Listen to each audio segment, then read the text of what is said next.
शिल्पी जी। राधे राधे। श्री हरिवंश प्रभु। राधे राधे महाराज जी। महाराज जी कह रहे हैं कि इनके पति आपको सुनते हैं, बट इनका अध्यात्म में थोड़ा कम झुकाव है और वो जबरदस्ती इनको लगाना चाहते हैं कि तुम भी भगवत मार्ग पे चलें, और इसमें कभी कभी वो क्रोध कर देते हैं और छोटी छोटी बातों पे लड़ने लग जाते हैं। महाराज जी मुझे क्या करना चाहिए ऐसे? देखो, पत्नी के प्रथम भगवान पति है। आज हमारे धर्म को नहीं समझा जाता, इसीलिए परेशानियां हो रही। और पति का प्राण पत्नी है। अर्धांग का मतलब होता है वामांग होता है ना, बाएं अंग में ही तो दिल है। पूरा प्राण माना जाता है पत्नी को, और पत्नी का भगवान पति, ये हमारे भारत देश की शैली है, ये हमारे धर्म की बात है। आज हमारे देखो, इन बातों को ना मानने का, कहा जाता पुरानी बातें, इन बातों को ना मानने का क्या दुर्दशा है गृहस्थी की, क्या दुर्दशा। पति पत्नी में विश्वास नहीं, पति पत्नी में प्रेम नहीं, एक गृहस्थी 2 मिनट की बर्ताव में भंग हो जाती है। बोले डिवोर्स, वो लड़की लेकर लड़का लेके चली गई, वो पति अपने मकान में बैठे रो रहे हैं। क्या हो रहा है? ये जो girlfriend boyfriend live in relation चल रहा है ना, ये बहुत नाशकारी है गृहस्थी के लिए। हमारे देश की परिपाटी है एक दूसरे को प्राण समर्पित करते हुए आजीवन निर्वाह करना, आजीवन निर्वाह करना। तो आप भी अपने पति को भगवान मान करके उनकी आज्ञा का पालन करते हुए नाम जप करो, पति को समर्पित करो, पति प्रेम प्राप्त होगा। और सबसे बड़े परम पति भगवान है, और भगवान की प्राप्ति करनी है तो दोनों मिलकर के भजन करो, सदगृहस्थी में रहो। और कभी पति नाराज हो तो 4 बातें सुन लिया।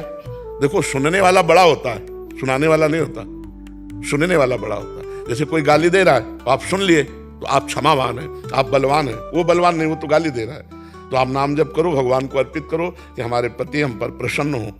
पति की प्रसन्नता, और पति को चाहिए कि जीवन में जो भी हम कर्तव्य कर्म करें, सलाह लेके करें पत्नी से, और उसके मन की कामना को पूर्ण करें, क्योंकि उसका हाथ आपने लिया है, उसने आपका हाथ नहीं लिया। पाणी ग्रहण में ऐसे होता है कि आज से सारी जीवन की तेरी जिम्मेवारी मैं लेता हूं। कितना बढ़िया गृहस्थ धर्म यार। मेहनत करके गए, मुस्कुरा करके पत्नी ने स्वागत किया, दोनों प्रेम से खाए पिए, आनंद से बैठ। अब आज का समय क्या है, देखो क्या समय है। हम यही कहते हैं अपने बच्चों को सुधारो। ये बॉयफ्रेंड गर्लफ्रेंड वाला वायरस दिमाग में जो बढ़ रहा है सबके, ये बहुत हानिकारक है, बहुत हानिकारक है। ये गृहस्थी में नहीं सही रहने देगा। साल साल भर ब्याह होता और डिवोर्स हो गया, ये तो कभी सुना नहीं था। डिवोर्स शब्द तो सुना ही नहीं था। जो ब्याह हुआ, पति पत्नी बस एक हुए, आजीवन निर्वाह, आजीवन निर्वाह। हमारे भारत की मर्यादा है यार। पवित्र जीवन स्त्री का, पवित्र जीवन पुरुष का, दोनों जीवन निर्वाह किए एक साथ मिलकर। ऐसा है हमारे यहाँ ये गंदगी नहीं है। अब ये बातें कौन समझ रहा है? ये बॉयफ्रेंड गर्लफ्रेंड वाला समय ये समझ रहा है कि हमारा पवित्र जीवन नष्ट हो गया, अब मैं किसी के काबिल नहीं रह गई। और जी बहुत बढ़ रहा है इसका कारण। इसका कारण ये देखो, शास्त्र और संत ये 2 ही समाज के सुधारक है। शास्त्र कोई पढ़ नहीं रहा, मोबाइल का जमाना है, और संतों की कोई मान नहीं रहा, और जो मान रहे हैं वो सुधर रहे हैं। जो मान रहे हैं वो सुधर नहीं, तो कैसे समाज सुधरे? सब बाहर चला जा रहा है मोबाइल में, मोबाइल में सब बाहर चला जा रहा है, क्योंकि मोबाइल में पूरा गलत संस्कार भी है, अच्छे संस्कार भी। अच्छे कौन देखना चाहता है? गलत ही गलत सीरीज और फिल्में, गंदी गंदी बातें, तो गंदगी बढ़ती चली जा रही।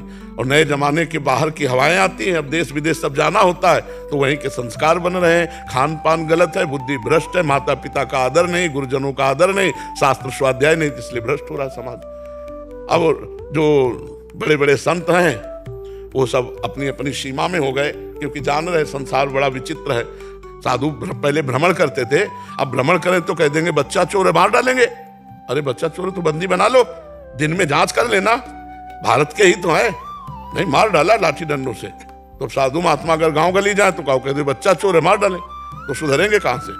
समाज सुधरेगी संतों के वचन से, शास्त्र स्वाध्याय से, अच्छे आचरण से। अच्छे आचरण कहां से आएंगे जब तक अच्छा संग नहीं होगा?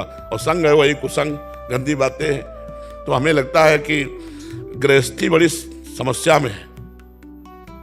ब्याह हुआ, पति पत्नी में प्रेम नहीं, पत्नी दूसरे को प्यार करती, पति दूसरे को प्यार, कैसे गृहस्थी चलेगी? कैसे कुल परंपरा चलेगी? कैसे संतान चलेगी? आप विचार करके देखो।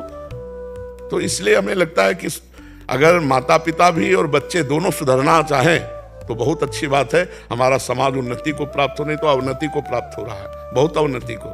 आप बच्चों के सामने जो बातें कर रहे हैं उनका संस्कार पड़ रहा है। आप बच्चों के सामने जो नशा कर रहे हैं संस्कार पड़ रहा है। आप जैसे संस्कारों से युक्त होकर गर्भ धारण कराएंगे वैसे बच्चा पैदा होगा। आपके संस्कार ठीक नहीं तो बच्चों के संस्कार कहां से ठीक हो जाएंगे?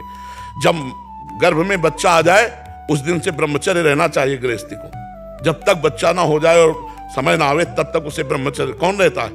तो बच्चों के संस्कार वही काम के वही गंदे संस्कार पड़ेंगे, क्योंकि जैसे माता पिता के संस्कार वही बच्चों में जाते हैं। तो इसलिए सुधार हो, नाम जप करें, अच्छे से चलें, सब विश्व पूरा मंगलमय रहे।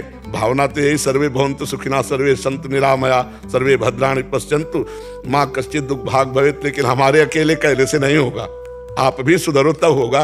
वैसे काफी सुधार भी हो रहा है, सुनते हैं महाराज जी। आज तक ये बातें किसी ने नहीं बताई जो आपसे हमें पता लग रही हैं, और 45 साल 40 साल हो गए हैं, किसी को ये बातें पता नहीं होती जी। महाराज आपके माध्यम से पूरा विश्व मंगलमय हो रहा है जी, इससे ज्यादा कुछ नहीं। हाँ, कोशिश यही कर रहे हैं कि जो जो बात गुरुजनों से मिली, संतों से मिली, हमारे समाज को पहुंचे, समाज जागृत हो, गंदे आचरणों से बचे। और इसमें मंगल नहीं है, जैसे मानो एक बच्चा है, अब वो गंदे आचरण कर रही है या कर रहा है, अब उसे ब्लैकमेल किया गया, अब वो किससे कहे? घर में कहेगा तो काट डाले जाएंगे, घर वाले ऐसा कह रहे हैं। अब वो ब्लैकमेल में गिरते चले जाते, फिर उसको करने का रास्ता नजर आ जाता है। कई बच्चे तो इस बात में बच्चियां कर लेते। हमें लगता है माता पिता को थोड़ा मित्रवत व्यवहार करना चाहिए, एक काट डालने मार डालने वाली बातें नहीं करनी चाहिए। उनको कहना चाहिए कि देखो हम आप पिता पुत्र तो हैं, लेकिन एक दोस्त भी है। अगर तुमसे कोई भी गलती हो जाए तो हमसे बताना, हम तुम्हें बचाएंगे। तुम्हें कुछ भी पसंद आया मुझे बताना, हम तुम्हें वो दिलाएंगे। ऐसे प्यार किया जाता है। दिखाओ अच्छा मोबाइल, क्या करते हो, क्या बात करते हो, कहाँ बात करते हो, कैसे मिलते हो।